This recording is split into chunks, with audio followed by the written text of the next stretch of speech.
हुजूर सल्लल्लाहु अलैहि वआलिहि वसल्लम ने फरमाया कि जो चाहता हो उसकी ज़िंदगी में बरकतें हों, उसे चाहिए कि वो अपने घर वालों के साथ एहसान करे, कदर करे। घर के अंदर अगर माँ जिंदा है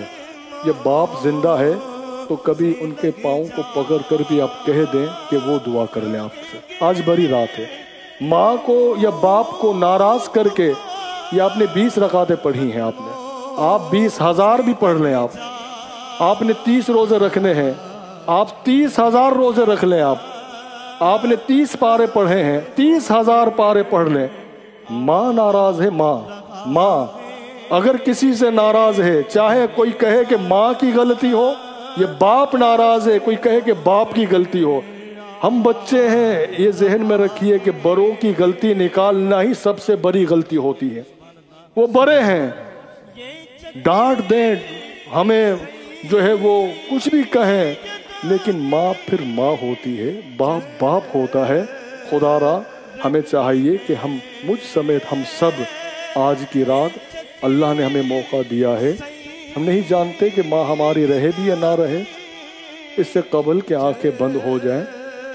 अपनी माँ को, बाप को, बड़े भाई हो तो उनको राज़ी रखें, उनकी दुआएं लें, अपने रिश्तेदारों को राज़ी रखें। ये इस्लाम है, ये इस्लाम की ब्यूटी है, यही बड़ी रात का मैसेज है। फरिश्ते उतरते हैं आज की रात, वो उतरते हैं, वो उतर कर जब ये देखें कि ये माँ से नाराज़ है और मस्जिद में गया है,